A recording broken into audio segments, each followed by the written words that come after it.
दायित्व हो, चाहे वो गृह मंत्री की कुर्सी हो, सर हमेशा उसे स्वीकार करते हैं और किसी भी दायित्व में भले ही वो रहे, वो हमेशा प्रयास करते हैं वो किस प्रकार से जनता की सेवा कर सकते हैं, जनता जनार्दन का विकास कर सकते हैं।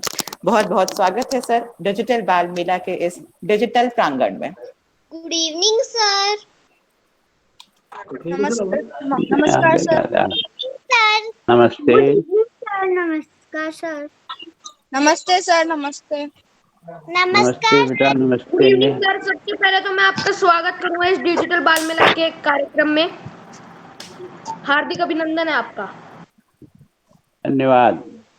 तो बच्चों अब हम आज का अपना सेशन शुरू कर रहे हैं, तो आप लोग प्लीज अपना माइक अब म्यूट कर लीजिए और अनुशासित साथियों की तरह जब आपकी बारी आए तभी माइक को खोलें और एक अच्छे वक्ता की तरह अपनी बात रखें। लेकिन अच्छे वक्ता होने के लिए भी जरूरी है कि आप एक अच्छे श्रोता बने, तो ध्यान से सुनिए और बारी आने पर अपनी बात रखिए। तो अब सर को डिजिटल बाल मेला के बारे में और ज्यादा बताने के लिए, ताकि सर इस मुहिम के बारे में और जान पाए, इस पहल के बारे में और जान पाए, मैं बुला रहा हूं डिजिटल बाल मेला के अपने एक साथी कार्निक जैन को। कार्निक आप आइए। थैंक यू भैया। माननीय अतिथि श्री गुलाब चंद कटारिया जी और डिजिटल बाल मेला की पूरी टीम को मेरा नमस्कार। अतिथि सरकार बिना हर अरदास अधूरी होती है। अतिथि सरकार बिना हर अरदास अधूरी होती है। अतिथि ही वो फरिश्ता है जिनके आने से आस पूरी होती है। मेरा नाम कार्निक जैन है और मैं दिल्ली से हूँ। आज मैं आपको डिजिटल बाल मेला 2021 के बारे में बताने जा रहा हूँ। इस आयोजन की थीम है बच्चों की सरकार कैसी हो। इसके माध्यम से हम बच्चों को सरकार की कार्य प्रणाली के बारे में जागरूक करने का प्रयास करते हैं। डिजिटल मेला का मानना है कि बच्चे हमेशा तस्वीर में नया नजरिया लाते हैं, इसलिए हमने बच्चों से कहा है कि वह को और उन मुद्दों के बारे में अपने विचार और राय साझा करें जिन्हें वह इसका हिस्सा होने पर हल करना चाहते हैं। अंत में सबसे प्रभावशाली विचार वाले बच्चों को बच्चों के लिए आयोजित एक विशेष सत्र में देश के सामने प्रस्तुत होकर अपने मन की बात से संबोधित करने का मौका दिया जाएगा। धन्यवाद। शानदार कार्निक, आपका जो कॉन्फिडेंस है बोलने का, जो आपका तरीका है बोलने का, काबिले तारीफ है। बहुत बहुत आभार। और अब मैं आमंत्रित कर रहा हूं अपनी एक साथी छोटी बहन ललिता बाबल को। ललिता स्वागत है आपका, आप पटल पे आइए। और हमारे साथी हैं जो जुड़े हुए हैं नन्हे मुन्ने बच्चे, वो काफी ज्यादा उत्साहित हैं गुलाब चंद जी के बारे में और ज्यादा जानने के लिए और समझने के लिए। तो ललिता आप आइए और हम लोगों को गुलाब चंद जी के बारे में विस्तार से बताइए। ललिता। धन्यवाद प्रतीक। गुड इवनिंग सर, मैं ललिता बाबल आपका इस डिजिटल पटल पर हार्दिक स्वागत एवं अभिनंदन करती हूँ। राजस्थान में भाजपा के वरिष्ठ नेता में एक गुलाब चंद जी कटारिया भारतीय राजनीतिज्ञ है। वे पूर्व में राजस्थान के गृह मंत्री रह चुके हैं, तो वहीं उन्होंने राजस्थान सरकार में ग्रामीण विकास एवं पंचायती राज मंत्री के पद पर भी कार्यभार संभाला है। उदयपुर के निवासी गुलाब चंद जी कटारिया 9वीं लोकसभा के सदस्य भी रह चुके हैं। प्रतिपक्ष के नेता गुलाब चंद जी कटारिया 1977 से लगातार विधानसभा के सदस्य हैं। वे राजनीति में हमेशा से ही सक्रिय रहे हैं। यही कारण है कि उन्हें किसी समय राजस्थान के मुख्यमंत्री का दावेदार भी माना जाने लगा था। उदयपुर के मोहनलाल सुखाड़िया विश्वविद्यालय से उन्होंने अपनी शिक्षा पूरी की। उन्होंने राजनीति में विपक्ष के नेता बनकर जनता की सेवा में अपना महत्वपूर्ण योगदान दिया। हमेशा से ही भाजपा से जुड़े रहे गुलाब चंद जी कटारिया को प्रतिपक्ष के नेता के तौर पर जाना जा रहा है। अब डिजिटल बाल मेला में वो बच्चों को अपनी इस खासियत के रूबरू कराएंगे। जी हाँ, विपक्ष का नेता जनता का प्रहरी के विषय पर होने जा रहे इस संवाद में गुलाबचंद जी कटारिया बच्चों को बताएंगे कि कैसे विपक्षी पार्टी से होते हुए उन्होंने जनता की सेवा की और विपक्षी पार्टी से तालमेल बनाए रखा। अंत में सर, मैं आपके लिए कुछ पंक्तियां कहना चाहती हूँ।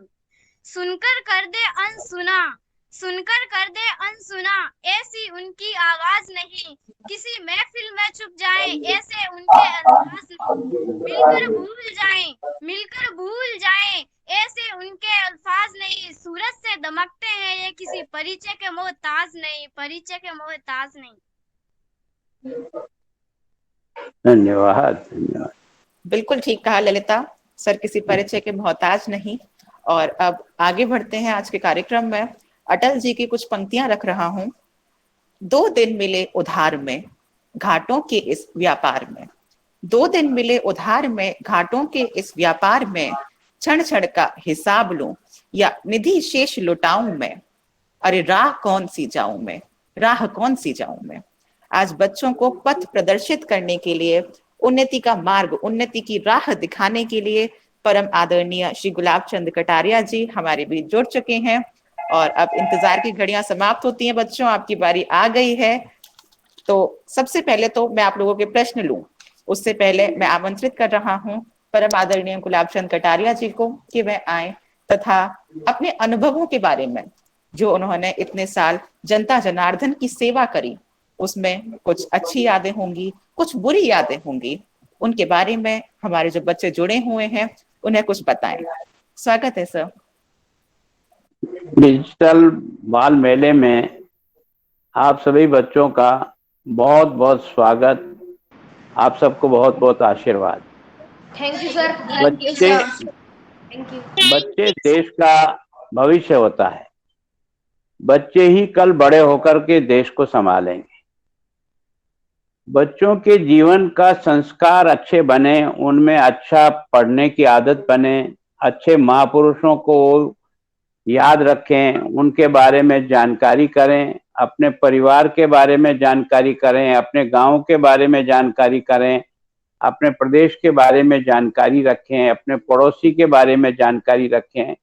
अच्छे अध्यापकों के साथ अपनी मित्रता बना करके उनसे सीखने का प्रयत्न करें, अच्छे अपने दोस्तों के साथ समय गुजारने का प्रयत्न करें। अच्छे काम करने वाले लोगों का मान सम्मान जब होता है तो उनके साथ बैठे जाएं।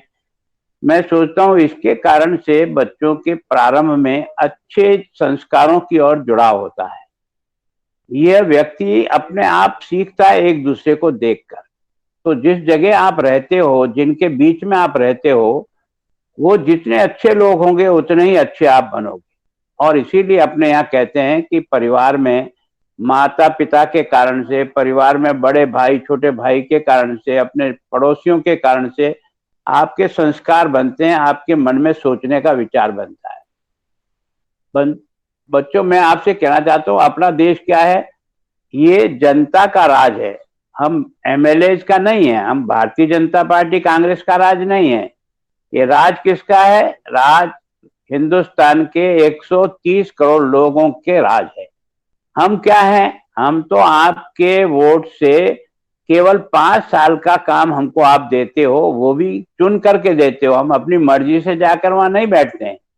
हमको बनाते कौन है? आपकी और जनता ही बनाती है। तो इसलिए मेरा ये कहना है कि जनता जो इतना बड़ा काम करती है, गांव का सरपंच जनता बनाती है, गांव का प्रधान जनता बनाती है, गांव का वार्ड पार्षद जनता बनाती है, आपका नगर पालिका का चेयरमैन जनता बनाती है, आपका एमएलए जनता बनाती है, आपका मुख्यमंत्री जनता बनाती है, आपका एमपी आप बनाते हो, देश का प्रधानमंत्री आप बनाते हो, राष्ट्रपति आप बनाते हो। ये सब लोग क्या हैं? आपकी वोट की पेटी से पैदा होकर काम करते हैं। अगर इनमें से अच्छे लोगों का चयन करना देश और देश की आने वाली पीढ़ी सीख जाए तो देश अपने आप अच्छा बन जाएगा। अच्छा बनाने के लिए कहीं और जाने की जरूरत नहीं है।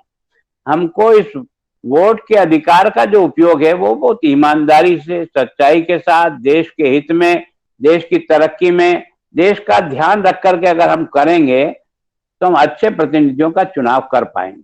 और मैं सोचता हूं कि अच्छे जनप्रतिनिधि अच्छा देश का काम चलाएंगे। ये जो सरकार को जो आप पैसा देते हो ना, जनता ही देती है खजाना, गुलाब चंद जी कटारिया का खजाना नहीं है जयपुर का, तो नरेंद्र मोदी जी का दिल्ली का खजाना नहीं है। खजाना किसका है बेटा? ये आप सब देश की जनता के टैक्स के पैसे का खजाना है। जो आप लोग सामान खरीदने जाते हो ना बाजार में, उस पर टैक्स लगता है। वो सारा पैसा इकट्ठा होकर कहाँ जाता है? जयपुर और दिल्ली के खजाने में जाता है, और उसी से जनता की सेवा के सारे काम होते हैं। तो जो आपका पैसा है, उस पैसे को खर्च करने वाला प्रतिनिधि आपकी वोट की पेटी से ही पैदा होता है। तो आप अगर अच्छे व्यक्ति को पैदा करोगे तो देश में ईमानदारी से राज का काम होगा, देश तरक्की पर बहुत तेजी से जाएगा। और अगर आपका प्रतिनिधि आप अच्छा नहीं बनाते हो, उसमें कमियां रहती है, तो फिर उसका परिणाम कौन भुगतेगा? परिणाम जनता ही भुगतेगी। तो मेरा आपसे कहना है इस बारे में, मैं जहां तक सोचता हूं, मेरा जो जीवन का निर्माण का काम हुआ है, या मैं जो सीखा हूं, एक तो अपने परिवार से सीखा हूं, एक उस समय जो गुरुजन मुझे पढ़ाते थे उनसे पढ़ करके कुछ सीखा हूं। इसी तरह से कुछ अच्छे महापुरुषों के जन्मदिन मनाए जाते हैं, उसके ऊपर कुछ कार्यक्रम होते हैं तो उससे सीखते हैं। बाल सभा जो आपके स्कूल में होती है, उस बाल सभा के अच्छे कार्यक्रमों से अपन अच्छी बातें सीखते हैं। तो और इसी तरह से अपन जब काम करने लग जाते हैं तो अपने आस पड़ोस के मित्रों से भी कुछ अच्छी बातें सीखते हैं। मैं जो हूं, मैं एक बहुत छोटा सा परिवार में रहा हूं, और मुझे कुछ ऐसे लोगों के संपर्क में आने का सौभाग्य भगवान की कृपा से मिल गया, जिससे मैं अच्छी बातें सीखने में समर्थ हुआ। मैंने सामान्यतः अध्यापक की नौकरी की है, वो भी मैंने प्राइवेट स्कूल में की है। मेरी नौकरी जो है ना बीच में ही समाप्त हो गई, क्योंकि मैं राष्ट्रीय स्वयंसेवक संघ की विचारधारा का कार्यकर्ता बन गया, और वो जो संस्था थी वो एक तरह से सरकार के अनुदान पे चलने वाली संस्था थी। उन्होंने मुझे नौकरी से छुट्टी कर दी, तो मैं घबराया नहीं। कारण क्या कि जिंदगी में जब तकलीफें आती है ना, तो वो तकलीफें आदमी को बनाती है। भगवान बहुत दयालु है। भगवान जब कभी हमको सजा देता है ना, तो उसके एवज में हमको पुरस्कार भी देता है। जो हिम्मत के साथ अपनी बात को आगे बढ़ाने की कोशिश करता है, ईश्वर उसकी मदद करता है। और इसलिए मैं आपातकाल जब लगा था तो जेल में लंबे समय तक रहा। उस समय लोकतंत्र बचाने के लिए हमने आंदोलन किया, और उसके बाद मैं राजनीति में 1977 से आ गया, और तब से लेकर के मैं उदयपुर से एमएलए हूँ। इतनी बार एमएलए बना हूँ, पर मैंने कोशिश की कि मेरे पर किसी प्रकार का कोई काला धब्बा नहीं लगे, और उसके लिए मैंने बराबर प्रयत्न किया। और मैं नहीं कह रहा हूं बच्चों, आप जिससे भी जानकारी करना चाहो मेरे बारे में करना। मैं राजनीति में रह करके भी मैंने किसी प्रकार का जीवन पर दाग नहीं लगने दिया। ये क्यों हुआ? क्योंकि मैं जिन लोगों के बीच में रहता था उनसे ये अच्छे गुण मैंने सीखे थे।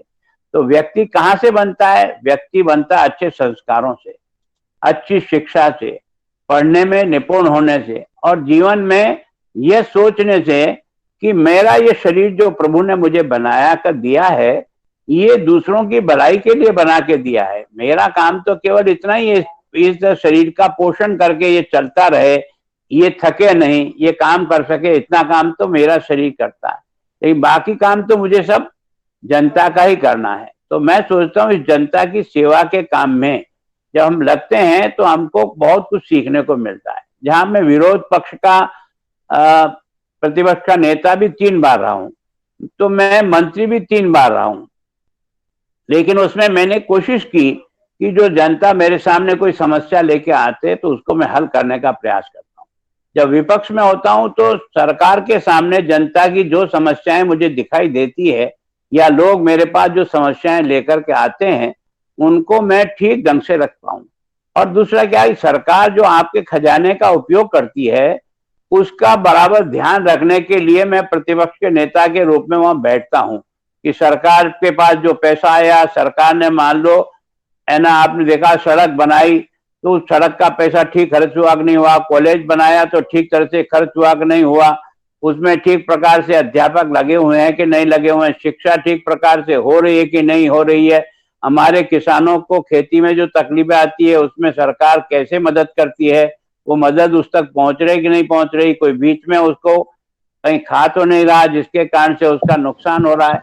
और कोई आपदा आ जाती है तो आपदा के अंदर भी सरकार दिल्ली से भी और राजस्थान से भी उनको किसानों को मदद करती है। आप जितने बालक हैं, अब आप जहाँ पढ़ते हैं वहां अगर आपका अध्यापक अच्छा होगा, पढ़ाई अच्छी होगी, तो आपका अच्छा निर्माण देश के काम आएगा ना, केवल आपके अकेले के काम नहीं आएगा। तो आपकी योग्यता किसके काम आएगी? देश के काम आएगी। मैं अगर आज काम कर रहा हूं तो मेरे काम से मैं संपूर्ण जनता का कैसे भला कर सकूं, इस पर मेरे को सोचना पड़ता है। तो मैं उस बात की कोशिश करता हूं बेटा, और आप सब लोगों से कहता हूं कि हमेशा खुश रहो, मस्त रहो। दिक्कतें आती है मनुष्य के जीवन में, पर निराश होने की जरूरत नहीं है ना। मनुष्य तकलीफों में जब पलता है तो बहुत कुछ सीखता आता है, और इसी कारण से आपने देखा होगा कई बच्चों के परिवार में बच्चे बहुत छोटे होते हैं, कभी कभी उनके माताजी पिताजी नहीं रहते हैं, वो बड़े कष्ट में आ जाते हैं, लेकिन प्रभु ऐसे बच्चों को विलक्षण बुद्धि देते हैं। उनकी प्रतिभा इतनी अधिक होती है कि वो बहुत जल्दी तरक्की करके एकदम आगे बढ़ जाते हैं।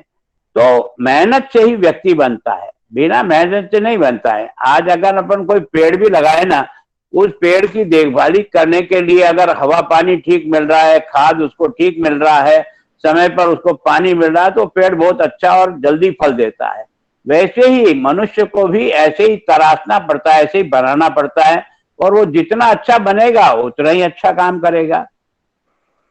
तो इस बात का ध्यान रख करके मैं विधानसभा में लगभग अभी 40 साल से मैं विधानसभा में सदस्य के रूप में रहा हूं, मैं लोकसभा में भी रहा हूं।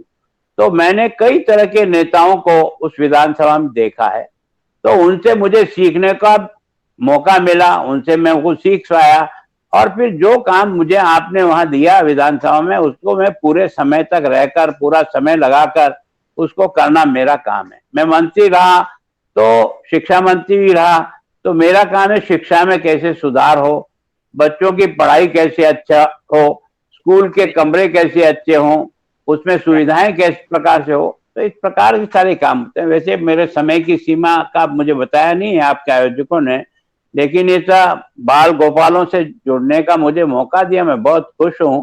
और मैं आप सब बच्चों से भी, कभी मैं भी आप जैसा ही छोटा बच्चा ही था, मुझे भी इसी तरह से अध्यापकों ने पाल पाल करके मुझे बड़ा करके योग्य बनाया।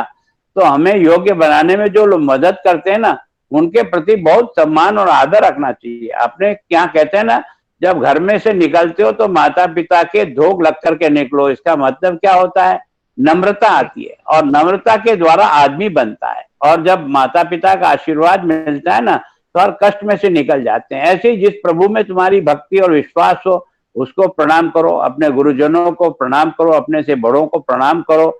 और कोई तकलीफ वाला बच्चा अगर अपने बराबरी में रहता है और उस बच्चे की छोटी मोटी तुम्हारे से मदद हो सकती है, वो मदद करो, तो वो तुम्हारा मित्र है। उसकी मदद तुमको बहुत कुछ आगे बढ़ने का सहारा देगी, और उस बच्चे का प्रेम आपको जो मिलेगा ना, वो आपको बहुत बड़ी ताकत देगा। तो मैं सोचता हूँ यह जो हमारे संस्कार हैं, यही हम सबको बनाते हैं। तो आप सब बच्चे जो आज मुझसे, पता नहीं आपके आयोजकों ने कैसे सोचा कि इस बाल गोपालों के बीच में मैं आऊं और अपनी बात कहूं। वैसे मैं कह सकता हूं कि गरीबी न तो तुम्हारे बीच में बाधक हो सकती है, न अभाव तुम्हारे बीच में बाधक हो सकते हैं। वो जो हिम्मत के साथ इनसे मुकाबला करके आगे बढ़ने की कोशिश करता है, भगवान उसको मदद करता है और उसको योग्य बना देता है। मन का निश्चय चाहिए कि मुझे ये करना है, ये लक्ष्य मेरा, यहाँ तक पहुंचने के लिए मुझे जितनी मेहनत करनी है वो करो, आपको लक्ष्य प्राप्त हो जाएगा, और आप एक बहुत उपयोगी देश के नागरिक बनकर के देश को आगे बढ़ा सकोगे। धन्यवाद सर। तो जैसा आपने कहा कि राज हिंदुस्तान का है, तो हिंदुस्तान को नमन करते हुए दो पंक्तियां कह रहा हूं, अटल जी की ही है। प्रयास करूंगा जो आज का पूरा संचालन है तो अटल जी की पंक्तियों के सहारे ही मैं आगे ले जाऊं। तो शत शत आघातों को सहकर जीवित हिंदुस्तान हमारा, शत शत आघातों को सहकर जीवित हिंदुस्तान हमारा, जग के मस्तक पर रोली चंदन सा, शोभित हिंदुस्तान हमारा, शोभित हिंदुस्तान हमारा। तो हिंदुस्तान तो हमेशा से ही विश्व विजय रहा है और पुनः उसी दिशा में वो अग्रसर है। किंतु अब हम चलते हैं अपने बच्चों की ओर, जो कि काफी उत्साहित हैं आपसे प्रश्न पूछने के लिए, आपसे जो अपनी जिज्ञासाएं हैं उन्हें शांत करने के लिए। सबसे पहला प्रश्न मैं पूछने के लिए बुला रहा हूं पुनीत कंवरसा। पुनीत, आप हमारे बीच में उपस्थित हैं। Good evening sir. Good evening sir. हाँ पुनीत, पूछो।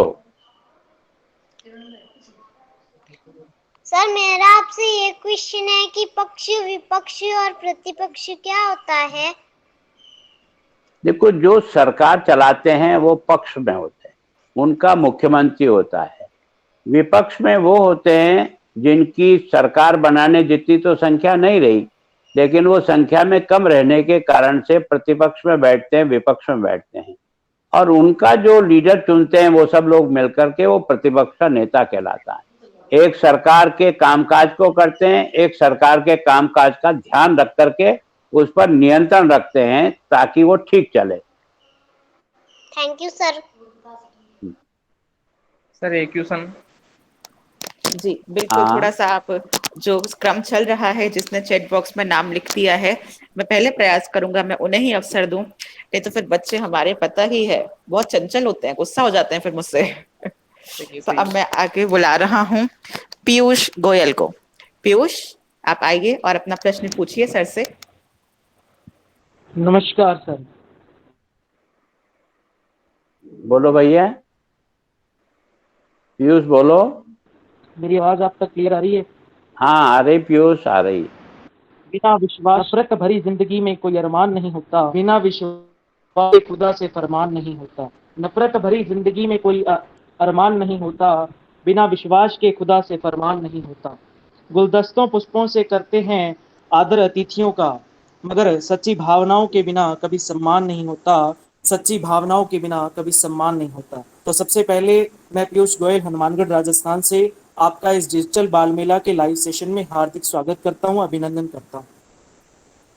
मेरे नजरिए से तो प्रतिपक्ष का नेता होना बड़ा हिम्मत का काम है, क्योंकि जब किसी पार्टी की सरकार सत्ता में आ जाती है तो ऐसे में कई विधायक तो सदन में के सत्रों में जाते ही नहीं, इस डर से कि उन्हें पार्टी का बचाव करना पड़ेगा और सत्ता पार्टी के सवालों का जवाब देना पड़ेगा। फिर भी आप प्रतिपक्ष के नेता का पद संभाल रही हैं, यह बहुत ही सराहनीय है।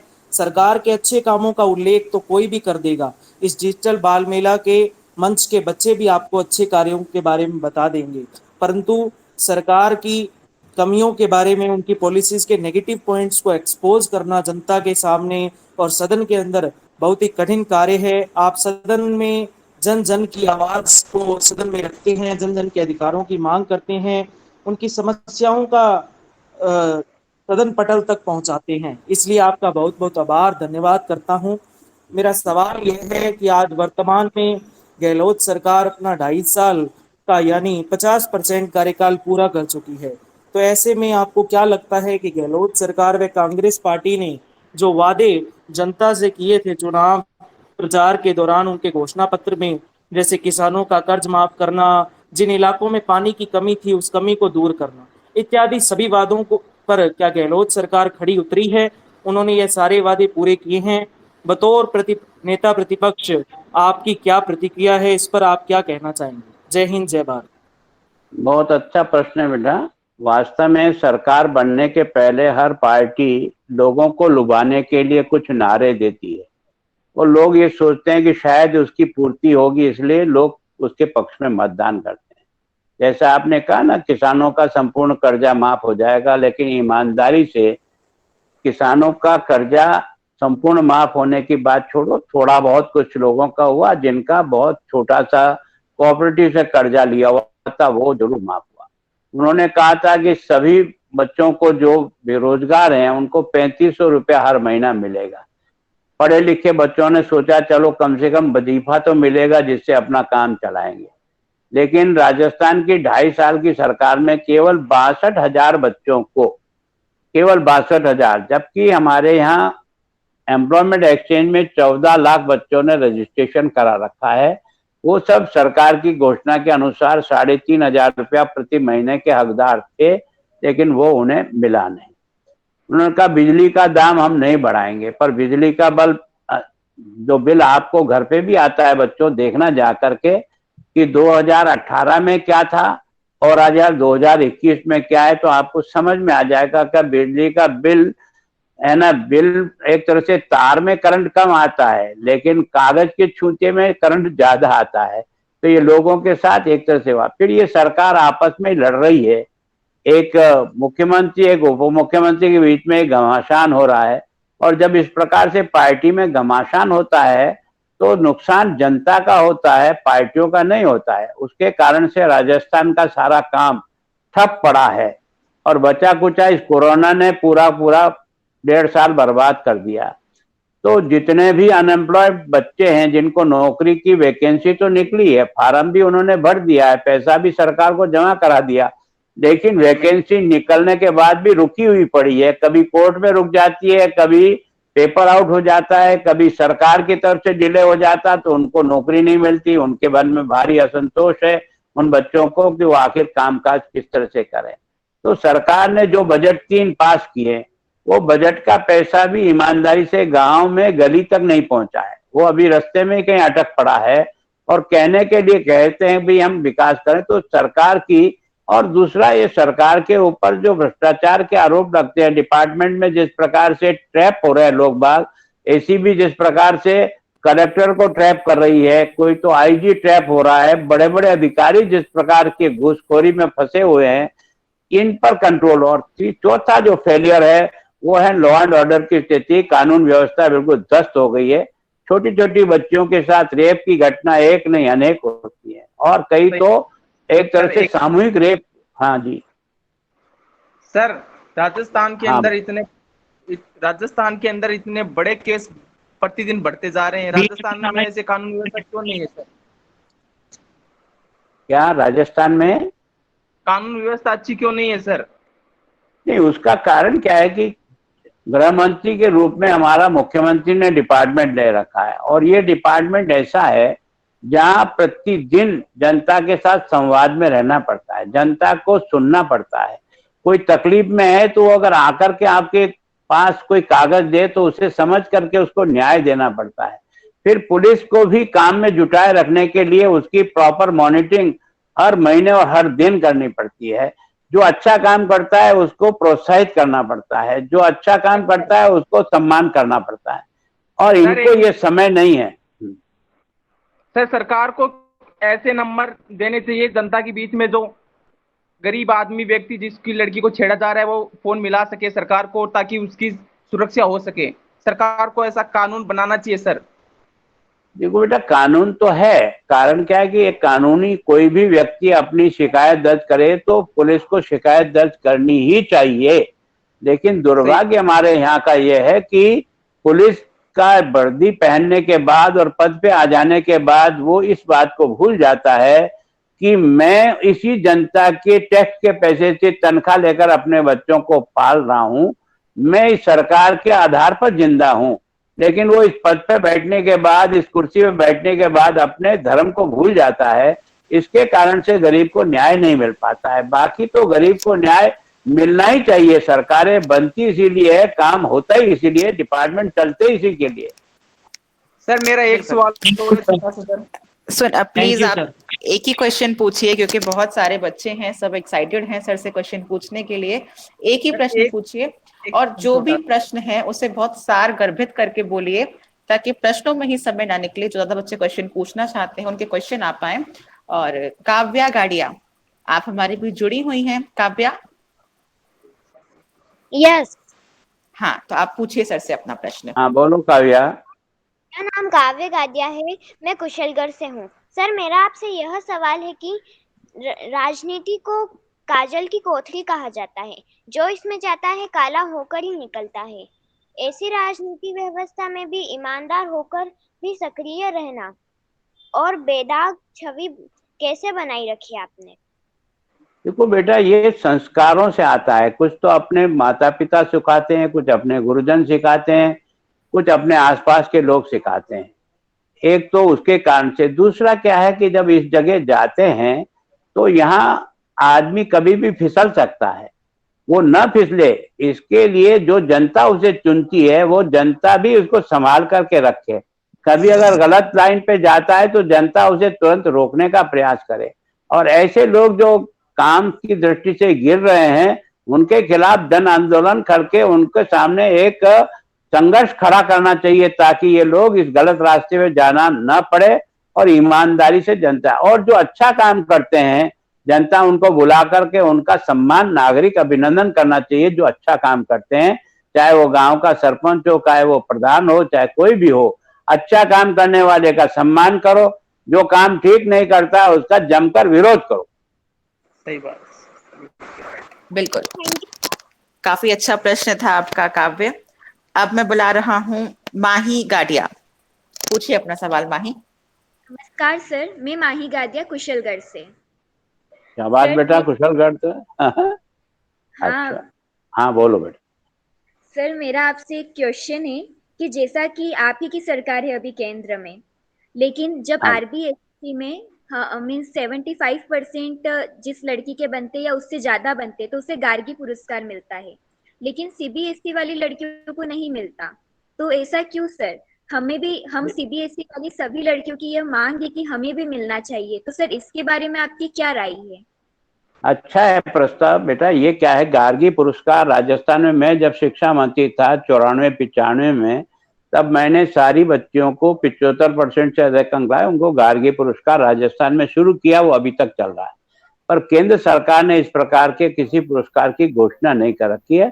मैं तुम्हारी बात को आज ही नोट करके कल केंद्र के जो शिक्षा मंत्री हैं उनको लिखूंगा कि सीबीएसई से भी जो बच्चे जो 75% से अधिक अंक लाते हैं उनको इस प्रकार का पुरस्कार देकर सम्मानित करना चाहिए, ताकि बच्चे को आत्मविश्वास बढ़े और अधिक अच्छा करने की प्रेरणा रहे। जी सर, आपका बहुत बहुत धन्यवाद। अच्छा प्रश्न माही। और अब अगले प्रश्न के लिए मैं बुला रहा हूँ पारस मनी को। पारस, आप हमारे बीच हैं, तो अपना प्रश्न पूछिए सर से। नमस्कार सर, मेरा नाम पारस है और मैं हनुमानगढ़ जिले से हूँ और मैं आपको कुछ आपके स्वागत के लिए पंक्ति गाना चाहता हूँ। मीठी बातें और चेहरे पे मुस्कान, मीठी बातें और चेहरे पे मुस्कान, ऐसे हैं हमारे अतिथि इस डिजिटल बाल मेला की शान। सर, आपका स्वागत है हमारे इस ऑनलाइन प्लेटफॉर्म डिजिटल बाल मेला में। तो मेरा आपसे एक सर क्वेश्चन है कि जो हमारी युवा पीढ़ी है वह नशे में ज्यादा जा रही है, तो इसके लिए मैं केंद्र सरकार को एक सुझाव देना चाहता हूँ कि वो कोई ऐसे कानून बनाए कि जिससे जितने भी भारत के राज्य है उनमें नशा कंट्रोल हो और जिससे चोरी, डकैती और जो अन्य अपराध नशे के लिए लोग करते हैं उसमें भी कंट्रोल आ जाएगा। सर, ये मैं सरकार को सुझाव देना चाहता हूँ। धन्यवाद सर। बहुत अच्छा प्रस्ताव बेटा। वास्तव में हम सब लोग भी विधानसभा लोकसभा में भी बार बार इस विषय को रखते हैं। सरकार ने कई कानून बनाए हुए तो हैं, पर उन कानून का सख्ती से पालन जिनको कराना होता है वो लोग भी कई बार इसकी तो और इतना ध्यान नहीं देते हैं। और दूसरा क्या है कि स्कूल और कॉलेजेस के पास में इस नक्शे की पुड़ियां जो है ना वो बिकने के लिए आजकल बहुत बड़ी तादाद में आती है। तो मैं सोचता हूँ केंद्र सरकार ने इस अफीम कर और अफीम के पैदावार पर कई कानून लगा करके इसको रोकने का प्रयत्न तो किया है। अभी डोडा चूरा को भी नष्ट करने के लिए उन्होंने कहा है, लेकिन फिर भी वास्तव में इस नशा के कारण से केवल परिवार का ही नुकसान नहीं हो रहा, बल्कि देश की बहुत बड़ी ताकत जिन बच्चों में है वो भी गलत दिशा में जा रहे हैं, ताकि उससे एक परेशानी खड़ी हो रही। धन्यवाद सर। एक महत्वपूर्ण मुद्दे की ओर आपने संकेत किया पारस। और अगले प्रश्न के लिए मैं बुला रहा हूँ ऋषिकेश शर्मा को। ऋषिकेश, आप पूछिए सर से अपना प्रश्न। विधानसभा में चुनकर जो विधायक आते हैं और विधानसभा में जो शपथ दिलाई जाती है उस पर विधानसभा कितना अमल करती है, इस बारे में आपका क्या विचार है सर? बेटा, सही बात है कि विधानसभा में हम सबको संविधान की शपथ हम लेते हैं और हमारे काम को हम सुचिता से करेंगे निश्चित रूप से। कई लोग इसका बहुत ईमानदारी से पालन करते हैं। कई लोग शपथ लेने के लिए मुंह से बोलते हैं लेकिन अंतर मन से उसको स्वीकार नहीं करते। लेकिन बेटा, बार बार किसी चीज को रिपीट करोगे तो कभी न कभी तुम्हारे मन में उस बोली हुई बात का असर जरूर जाएगा। तो संपूर्ण देश में जो बार बार इसको बोलते हैं, संविधान के नाम पे शपथ देते हैं, उसका असर धीरे धीरे जरूर जाएगा। लेकिन अब इसका व्यक्ति व्यक्ति पे फर्क पड़ता है, कौन इसको शपथ को अंतर्मन से स्वीकार करता है और केवल कौन अपनी वाणी से स्वीकार करता है। दोनों के बीच में जो अंतर है उसके कारण से, लेकिन प्रयत्न करते रहो, बार बार प्रयत्न करोगे तो सफलता अवश्य मिलेगी। बिल्कुल, कोशिश करने वालों की कभी हार नहीं होती। और अगले प्रश्न के लिए जयंत, आप पूछिए अपना सवाल सर से। थैंक यू प्रतीक भैया। गुड इवनिंग सर, मैं जयंत गोयनका जयपुर से। सबसे पहले आपका इस डिजिटल बाल मेला के मंच पे हार्दिक अभिनंदन एवं स्वागत करता हूँ। मेरा आज का सवाल है, बढ़ती महंगाई के ऊपर आपका क्या कहना है आम आदमी के बारे में? देखो बेटा, महंगाई के बढ़ने के कई कारण होते हैं। जैसे जैसे जनसंख्या का भार बढ़ता जाता है, जमीन सीमित है, साधन सीमित है, और उसके कारण से निश्चित रूप से उसका असर होता है। दूसरा क्या है कि जो भी पैदावार हम आज से 20 साल पहले करते थे, उसकी जो लागत मूल्य आता था वो बहुत कम आता था। आज की तारीख में उसके जितने भी रॉ मटेरियल है उसका लागत मूल्य भी बढ़ता है। और दूसरा वास्तव में क्या है कि जो पेट्रोल डीजल हम काम में लेते हैं, उस पेट्रोल डीजल के कारण से भी महंगाई के ऊपर एक असर जाता है। तो निश्चित रूप से उसमें सरकारी कई प्रकार के टैक्स लगे रहते हैं। यही टैक्स जाकर के आपका वापस फंड बनाता है, दिल्ली का भी और जयपुर का। वही समाज की सड़कों के रूप में, स्कूल के रूप में, अस्पताल के रूप में, विकास के रूप में आता है। तो सरकार को भी खजाने में पैसा चाहिए, जिससे कि गरीब और अमीर के बीच की खाई को पाटा जाए, जो गांव विकसित नहीं है उनको विकसित किया जाए और बराबरी में लाने का प्रयत्न किया जाए। तो उसके कारण से भी सरकार के पास पैसे की आवश्यकता होती है। और ये जो महंगाई है, ये तो निश्चित रूप से जैसे जैसे समय जाएगा वो कम से कम थोड़ा बहुत बढ़ता हुआ जाएगा। और पहले व्यक्ति को जो नौकरी करता था उसको 100 रुपये मिलता था, आज जो नौकरी करने जाता है उसको 3000 रुपया मिलता है। तो जैसे आपकी तनख्वाह बढ़ी, जैसे आपकी मजदूरी का पैसा बढ़ा, वैसे वैसे चीजों का बाजार के अंदर भी भाव जो है ना, निश्चित रूप से अनुपात में बढ़ता है। लेकिन कुछ महंगाई ऐसी है जो गरीब आदमी को तंग करती है, उस पर पूरा कंट्रोल होना ही चाहिए, ताकि गरीब आदमी को किसी प्रकार की उसके खान पीन में तकलीफ ना आए। सरकारी कर्मचारियों के लिए तो आपने जयंत बढ़ा दिया, लेकिन जयंत एक ही प्रश्न प्लीज। हाँ हाँ बेटा, पूछने इसके मन की भावना ठीक है सर। हाँ, सरकारी कर्मचारियों के लिए तो महंगाई भत्ता बढ़ा दिया, लेकिन प्राइवेट सेक्टर वालों के लिए क्या किया? ये बात सही है बेटा, क्योंकि वो तो सरकार के ऊपर दबाव बनाकर अपनी बात मना लेते हैं, लेकिन जो प्राइवेट सेक्टर में काम करते हैं उनका कोई ऐसा मजबूत संगठन नहीं। अगर उनका भी ऐसा मजबूत संगठन हो और सब एक इकाई के रूप में बंद करके अगर संघर्ष करें ना, तो निश्चित रूप से उनको भी फायदा मिलता है। तो हमारे यहाँ संख्या बल का, हमारे यहाँ ताकत का, हमारे यहाँ संगठन का असर रहता ही रहता है। तुम्हारा बहुत अच्छा प्रश्न है। मैं चाहूंगा कि प्राइवेट सेक्टर में काम करने वाले लोगों को भी संगठित करके उनकी ताकत बनाओ, ताकि उनका शोषण खत्म होकर के उनके बच्चे भी अच्छी जिंदगी जिए। Yes sir, thank you sir. जी, तो अगले प्रश्न के लिए मैं बुला रहा हूँ ललिता बाबल को। ललिता, आप पूछिए अपना प्रश्न। Thank you Pratik. Good evening sir, मैं ललिता बाबल नागौर जिले से आपका इस डिजिटल पटल पर हार्दिक स्वागत एवं अभिनंदन करती हूँ। सर, मैं महिलाओं पर हो रहे अत्याचार पर कुछ पंक्तियां कहना चाहती हूँ। कभी हो रहे भ्रूण हत्या का प्रहार, कभी अंधेरी गलियों में हुई शिकार, करती रही अपनों की अकेले पुकार, जो दुल्हन बन से थी निकृष्ट वार, बांटती गैरों को अंत मरण से प्यार, नारी हर बार यूं सहती है अत्याचार, नारी हर बार यूं सहती है अत्याचार। सर, आपसे सवाल है, और अगर मैं भी एमएलए होती तो यही क्वेश्चन पूछती कि देश व प्रदेश में महिलाओं के साथ अत्याचार दिन प्रतिदिन बढ़ रहे हैं। कई बच्चों को उठा कर ले जाते हैं, तो कई बुरे कर्मों की सूचनाएं हम दिन प्रतिदिन न्यूज़पेपर में पढ़ते हैं। ऐसे में सर, हम बच्चियां अपने भविष्य की क्या कल्पना करेंगे? आजकल तो घर से बाहर निकलते हैं तो भी डर लगता है। बहुत अच्छा प्रश्न पूछा बेटा तुमने। निश्चित रूप से आज की जो स्थितियां हैं उसमें तुमने जो कहा है वो बिल्कुल सत्य है, लेकिन उसके लिए कानून तो बनाए हैं, फांसी की सजा का भी प्रावधान है, लेकिन हमारे यहाँ कानून की प्रक्रिया इतनी कठिन है कि गरीब आदमी को उस प्रक्रिया में से गुजरना बहुत कठिन होता है और उसमें इतना डिले होता है कि उसके कारण से उसको जो न्याय मिलना चाहिए, कोशिश की है कि इस प्रकार के अपराध करने वालों को 3 महीने में ही सजा मिले या उसको मुक्ति मिले।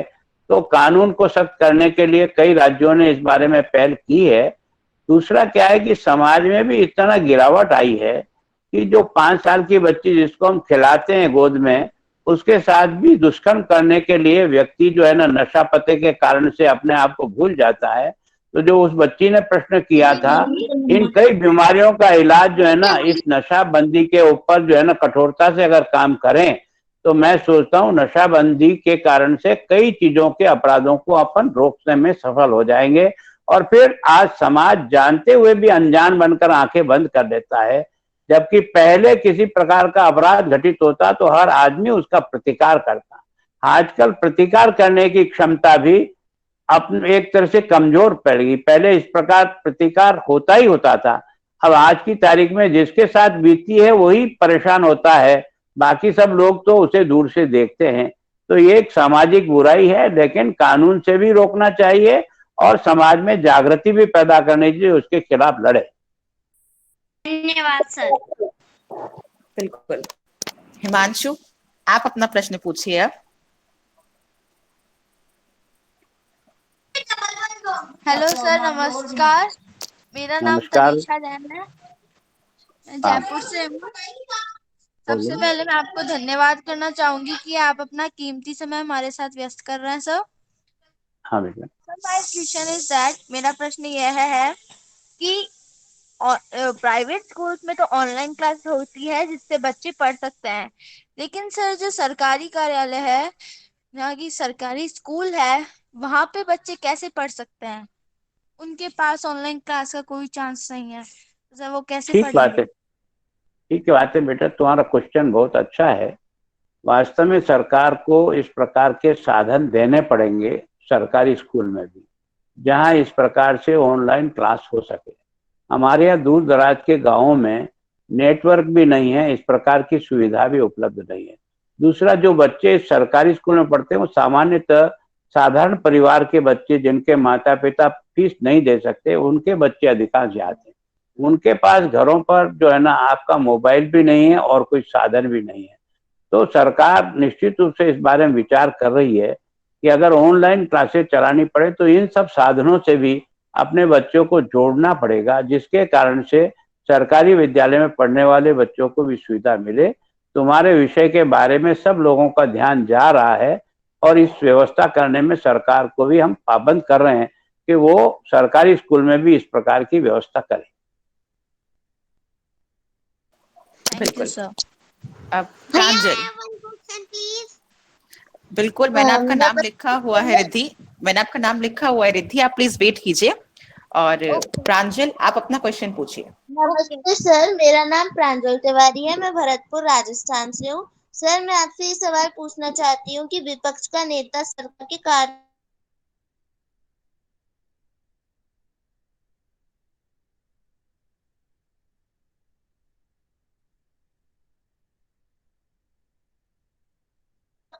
अधिकार और कर्तव्य होते हैं। तो बेटा क्या है, विपक्ष नेता को भी निरंतर अपने प्रदेश में जनता के बीच में जाना चाहिए। जनता से जो भी उनके पास कागज पत्र आते हैं या व्यक्तिगत लोग मिलकर के अपनी समस्याएं बताते हैं, उनको सबको इकट्ठी करनी चाहिए और उनको विधानसभा के फ्लोर पर ले जा करके भी चर्चा करनी चाहिए।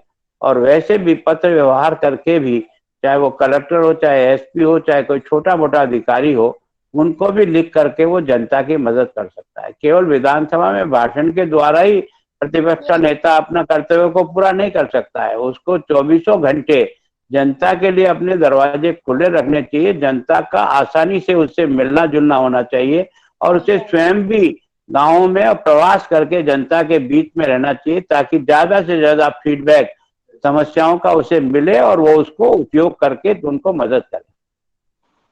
धन्यवाद सर। जी बिल्कुल।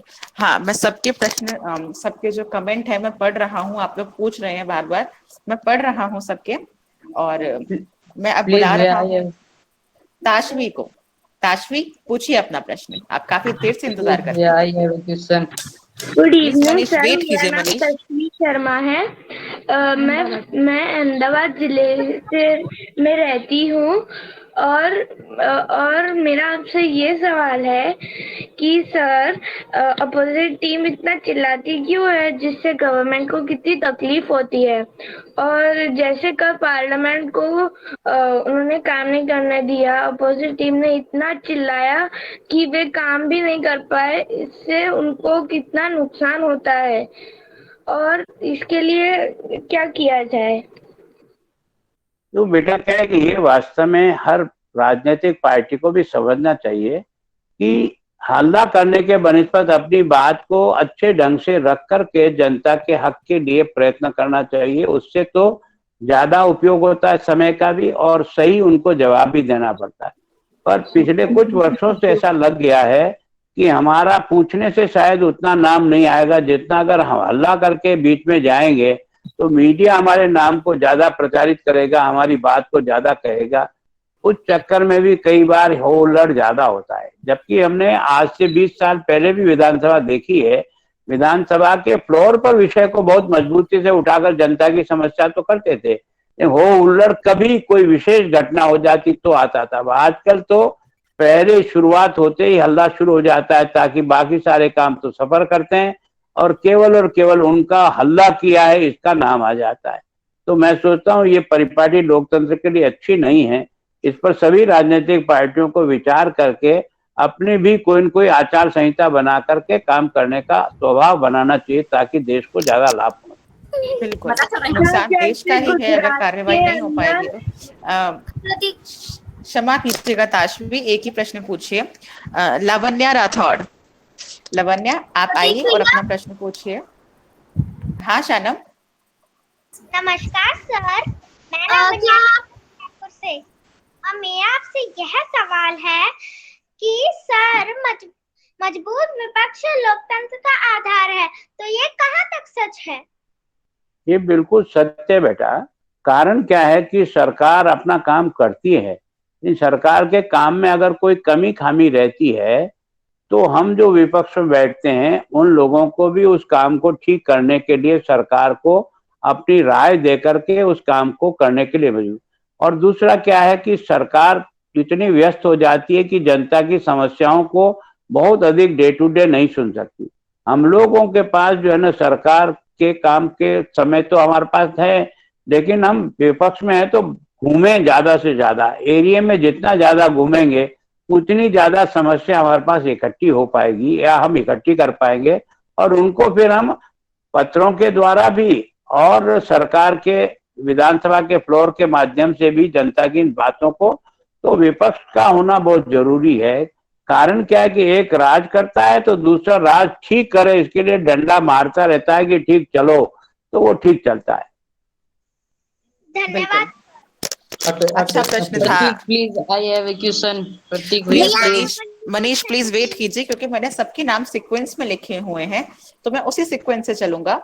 गुनगुन, आप हमारे बीच हैं क्या? आप काफी देर से इंतजार कर रही हैं, परेशान हैं। हाँ भैया, थैंक यू भैया। पूछिए। गुड इवनिंग सर, मैं आपका इस डिजिटल बाल मेला में स्वागत, आभार एवं अभिनंदन करती हूँ।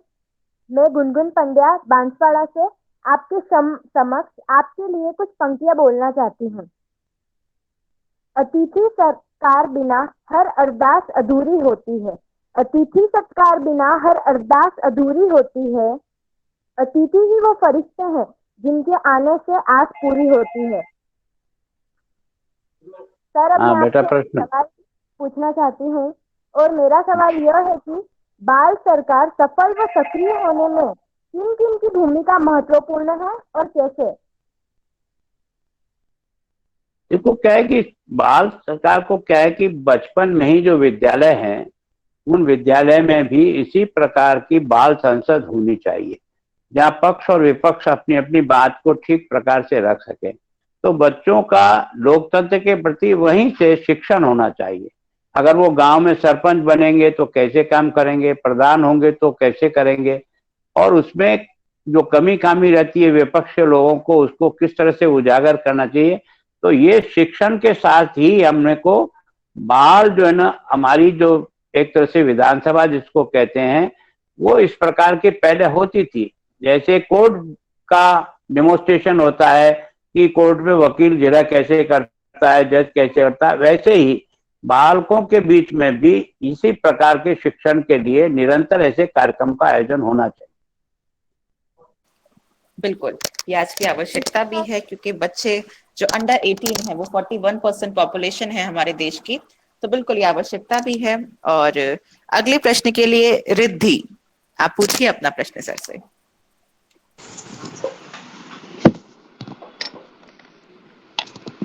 नमस्कार सर, मैं उत्तराखंड से रिद्धि कोहली आपका डिजिटल बाल मेला में स्वागत और अभिनंदन करती हूँ।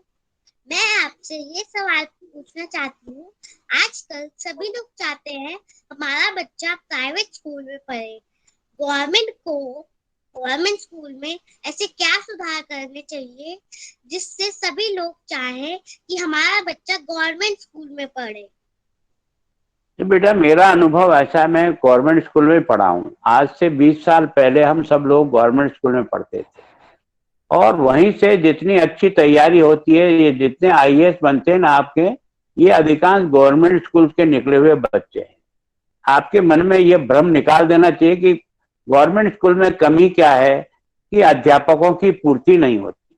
बराबर जितने अध्यापकों की आवश्यकता होती है, वो उतने अध्यापक वहां रहते नहीं।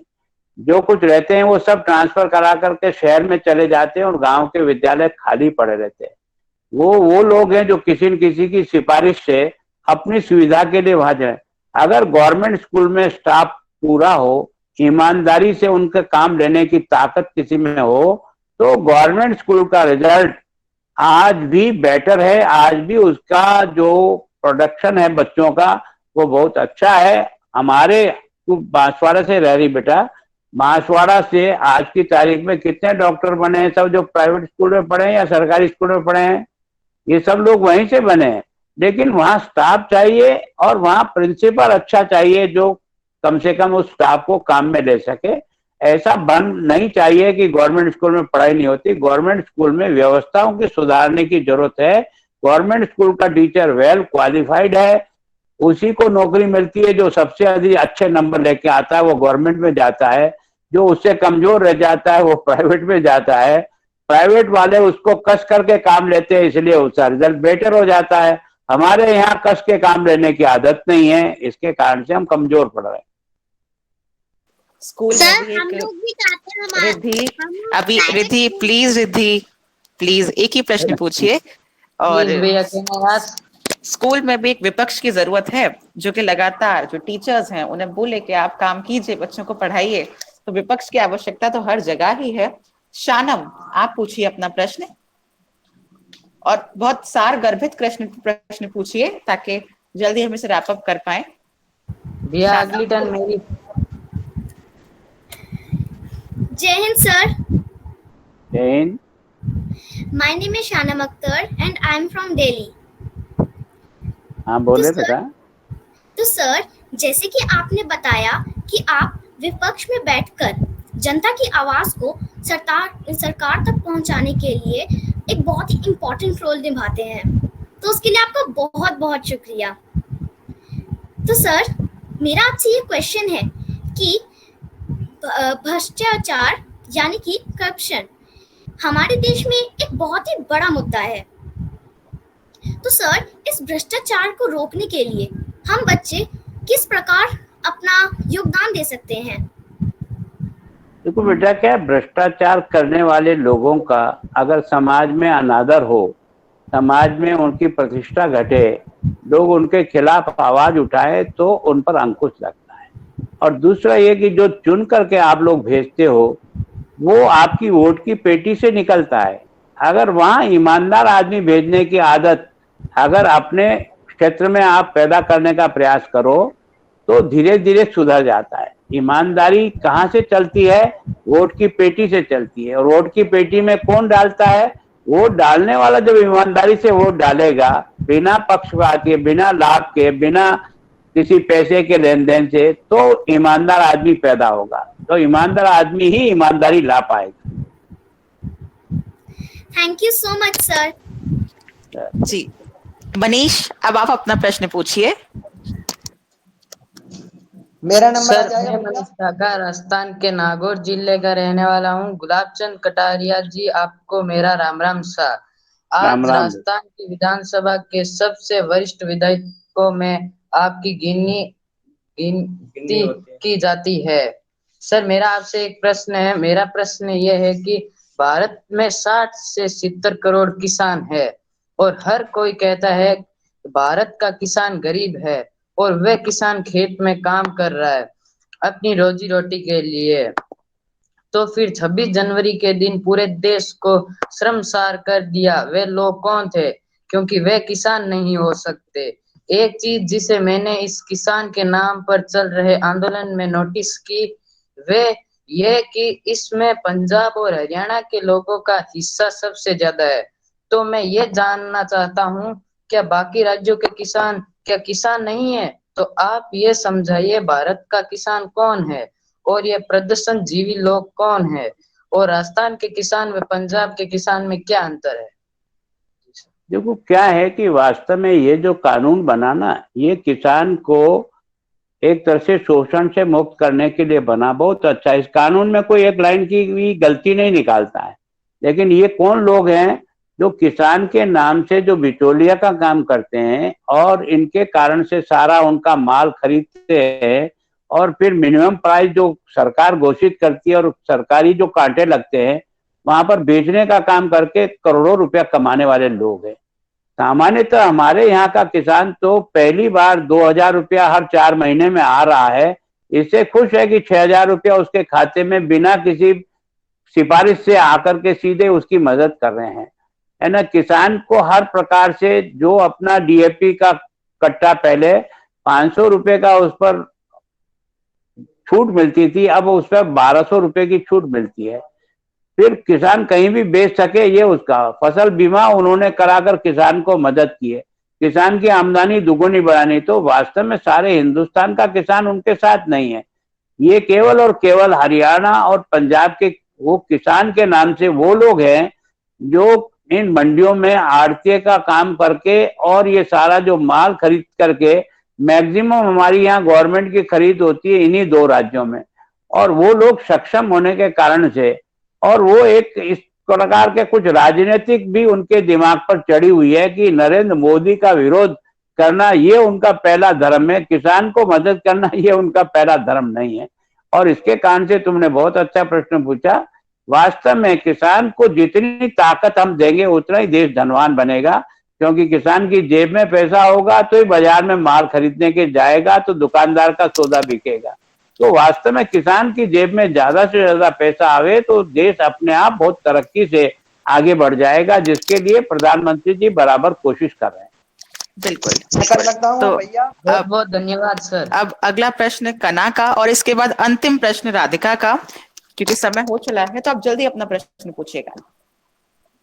राजस्थान की सरकार को गिराने के लिए भाजपा का नाम आ रहा है। पूर्व में भी मध्य प्रदेश शासन में जनता द्वारा चुनी गई कांग्रेस सरकार को अस्थिर कर भाजपा ने सरकार बनाई, जिससे यह प्रतीत होता है कि जनता द्वारा चुनी गई सरकारों को गिराने में कुछ राजनेता लगे हुए हैं। लोग यही बात करते हैं, टीवी चैनलों पर भी यही दिखाते हैं। लेकिन मैं मानता हूं कि आप एक वरिष्ठ राजनेता, ईमानदार छवि वाले, बेबाक बोलने वाले, स्वच्छ छवि के नेता है। इस पर आप क्या कहना चाहते हैं? बेटा, क्या है कि मध्य प्रदेश में वोट परसेंटेज तो भारतीय जनता पार्टी को ज्यादा मिला, सीटें कांग्रेस को 5 ज्यादा मिली। केवल अंतर कितना था? 5 सीटों का ही अंतर था।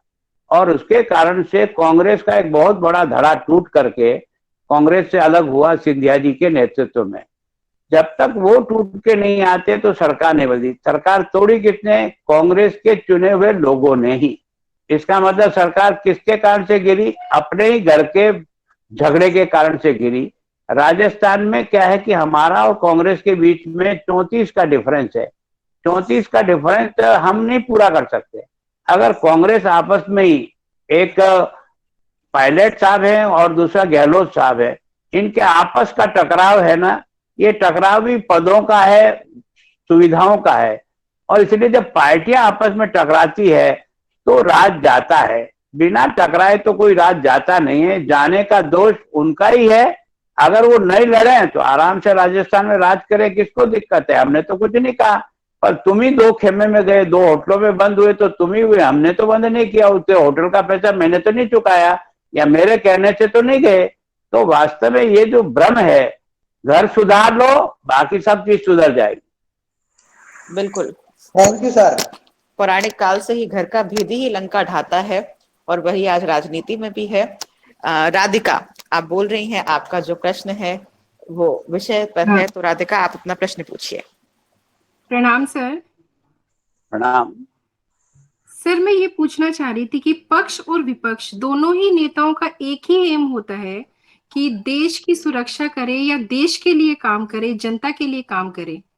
तो ऐसा क्यों नहीं हो सकता सर कि जो भी मुख्यमंत्री पद पर आए वो दोनों पार्टियों में से अच्छे अच्छे लोगों को, जो वास्तव में काबिल हो, उनको मिला के अपना एक ग्रुप बनाए और फिर वो लोग मिलके अपने राज्य के लिए या देश के लिए काम करें। इससे बेहतर से बेहतर लोग हमको हर डिपार्टमेंट में मिल पाएंगे। तो ऐसा क्यों नहीं होता सर कि हमें तो अच्छा काम करने से मतलब होना चाहिए ना?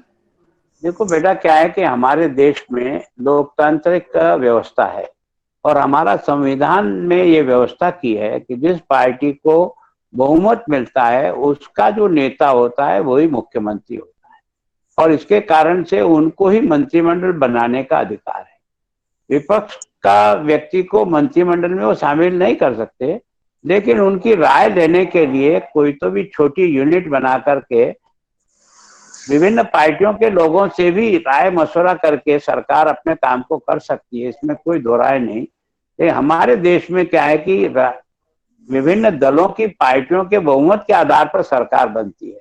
जहां सरकार एक ही पार्टी की बनती है वहां ये बातें तो संभव है, लेकिन जहां बहु पार्टियों की सरकारें बनती है वहां ये मंत्रिमंडल में शरीक करना तो संभव नहीं है। पर उनकी राय की, उनके सुझावों का सम्मान करने के लिए कोई तो भी कोर कमेटी बनाकर उस पर विचार करके उस विषय को आगे बढ़ाया जा सकता है।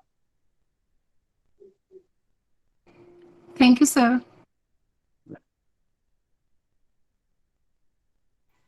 सर, अगला मुख्यमंत्री आप ही बनोगे? बेटा नहीं है, हमारी पार्टी और देश प्रदेश की जनता जिसको चाहेगी वो बनेगा। तो मेरा एक सवाल आपसे है, अब जब सर मैं चाहता हूँ कि आप ही बने। तो जो विधायक बीजेपी पार्टी से लड़कर विधानसभा में पहुंचे हैं, उनके विधानसभा क्षेत्र में जो विकास कार्य है, क्या सत्ता की सरकार द्वारा उसमें भेदभाव किया जाता है? इस पर आपका क्या कहना है? क्या ये सच है? वैसे करना नहीं चाहिए लोकतंत्र में, लेकिन दुर्भाग्य है कि ऐसा अब धीरे धीरे बहुत होने लगा है। और विशेष करके अब की बार इस सरकार में है ना, जो भी हम विपक्ष के एमएलए चुन के आए हैं उनके क्षेत्र में नहीं के बराबर काम हुआ है। ये बदले की भावना है जो लोकतंत्र में नहीं होनी चाहिए। जी बिल्कुल। अब अंतिम प्रश्न के लिए मैं बुला रहा हूँ डिजिटल बाल मेला की आन बान और शान जानवी शर्मा को। जानवी, आप आइए और अपना प्रश्न पूछिए सर से।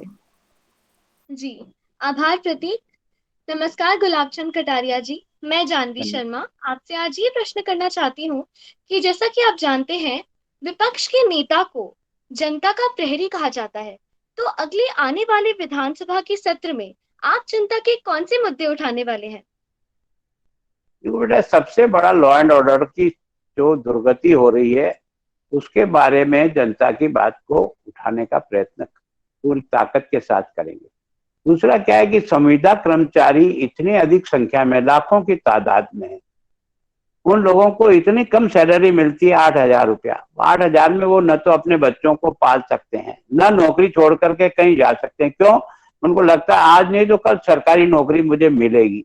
तो उस बच्चे का शोषण हो रहा है। तो कम से कम जो भी निर्णय करना हो सरकार को तुरंत निर्णय करे ताकि उनको किसी प्रकार की तकलीफ ना हो। और दूसरा, जितने भी पद खाली पड़े हैं जिनकी वैकेंसी आपने निकाल दी है, लेकिन कभी पेपर आउट होने के कारण से, कभी कोर्ट कचहरी में मुकदमा फंस जाने से, तो इन चीजों को हटा करके जिन लोगों को भी आप काम पे लगा सकते हो उनको काम पे लगाएं।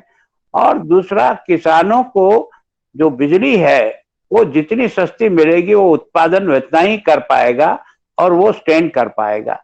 तो मैं सोचता हूँ अभी अभी घोषणा की है, देखें लागू होती कि नहीं होती है।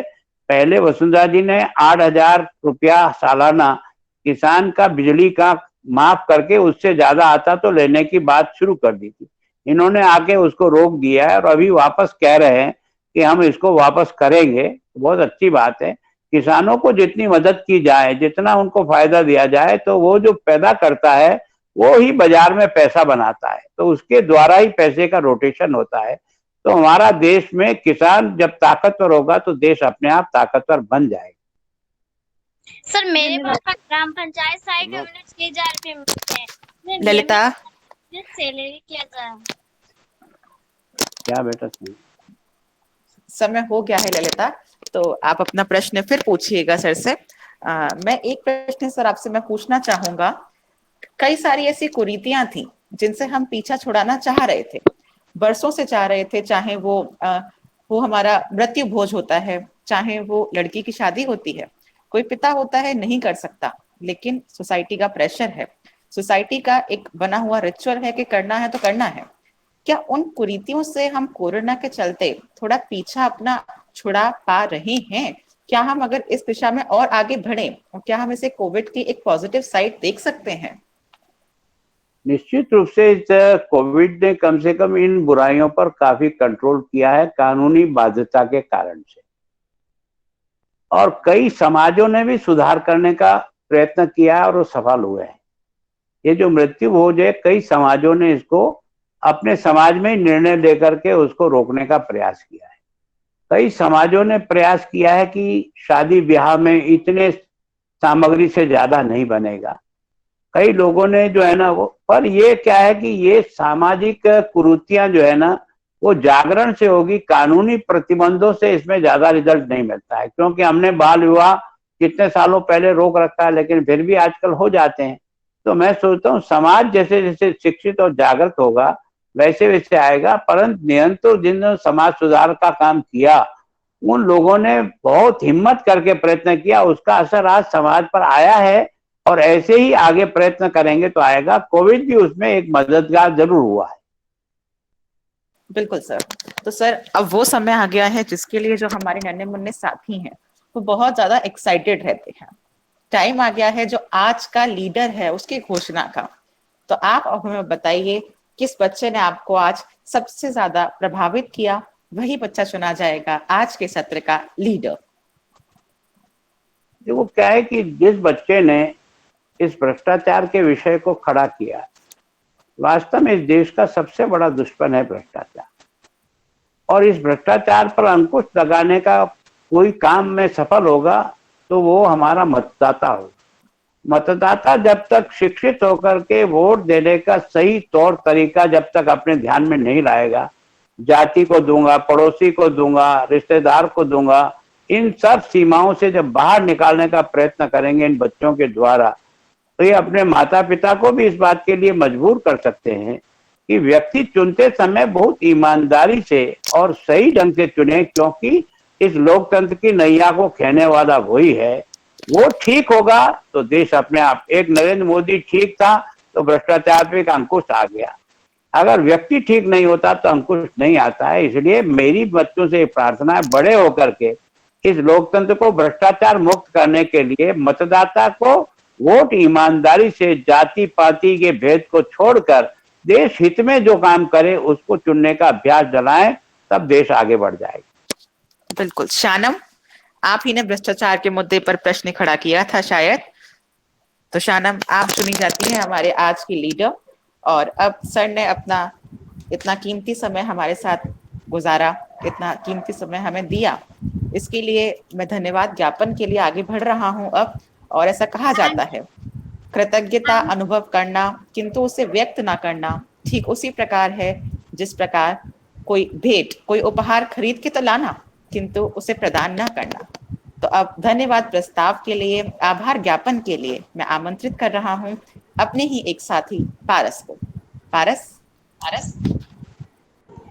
धन्यवाद सर, आप अपना कीमती समय निकाल कर हमारे इस ऑनलाइन प्लेटफॉर्म लाइव सेक्शन में शामिल हुए और आपका मैं तहे दिल से धन्यवाद करता हूं। धन्यवाद सर। धन्यवाद बेटा आप सबको। आभार सर, बहुत बहुत आप आज जुड़े। थैंक यू सर, आप आए यहाँ पे, अपना कीमती समय निकाला और हमें मार्गदर्शित किया। जी बिल्कुल सर, आज ऐसा ही लगा, एक परिवार का मुखिया हमारे साथ जुड़ा है जो हमें मार्गदर्शित कर रहा है, जो हमारा पथ प्रदर्शित कर रहा है। बहुत बहुत आभार सर, और पुनः एक बार शुभकामनाएं। धन्यवाद। आप बहुत सी बार पंचायत समिति का मुद्दा जरूर उठाएं। पर आप जब भी कुशलगढ़ आए प्लीज हमसे मिलकर जाए। जरूर जरूर आता हूँ बेटा, मैं आता ही रहता हूँ कुशलगढ़। है पंचायत समिति का मुद्दा जरूर उठाएं। आप जब भी आए जरूर मिले हमसे। जरूर जरूर मिले। तो बच्चों आज के लिए बस इतना ही। शानम को एक बार पुनः शुभकामनाएं, वो चुनी गई हैं आज की लीडर, और बहुत जल्द पुनः आप लोगों से मुलाकात होगी। बहुत बहुत आभार sir. Sir thank you sir. चलो साहब। Thank you so much sir कि आज आप मुझे लीडर अनाउंस करें। Thank you so much. Bye bye. Shanam के लिए तालियां बजाएं।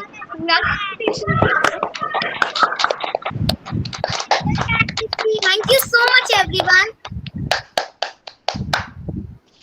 तो बच्चों आज के लिए बस इतना ही। बहुत जल्द पुनः मुलाकात होगी डिजिटल बाल मेला में। तब तक घर पे रहिए, सुरक्षित रहिए।